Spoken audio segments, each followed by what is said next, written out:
Alors nous allons épingler un point précis dans la note d'Elio Di Rupo. Pour réduire les dépenses, le formateur va notamment toucher aux titres-services lancés à grand renfort de publicité par le gouvernement lui-même. Les titres-services marchent bien. Trop bien, peut-être. Le formateur prévoit de supprimer leur déduction fiscale. Hugues Angot.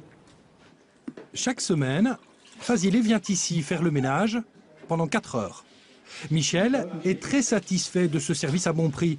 Il l'emploie depuis la création du système. Mais l'augmentation probable du coût du titre-service pourrait bien le faire renoncer à son utilisation.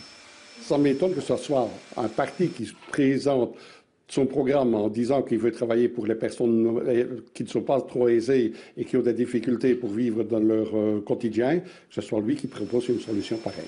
Je crois qu'il y a beaucoup de gens qui vont repasser au noir comme on faisait dans le temps.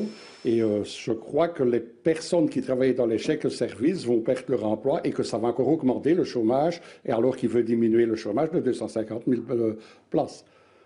C'est clairement une très mauvaise mesure. C'est clairement une très mauvaise mesure, c'est une mesure antisociale. Antisociale cette mesure, peut-être, mais voilà, les titres-services coûtent cher, très cher. En 2009, l'État fédéral a déboursé près de 600 millions d'euros pour son fonctionnement. Et si rien ne change, le coût pourrait même atteindre le milliard en 2014.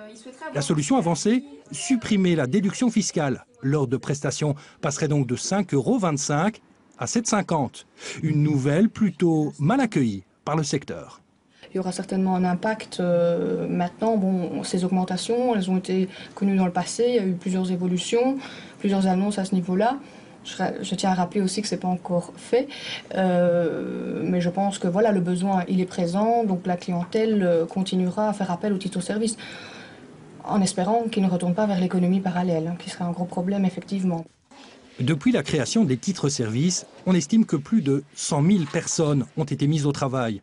Cette augmentation de prix ne va sans doute pas signer l'arrêt de mort du système, mais un retour partiel vers le travail au noir n'est sans doute pas non plus à exclure.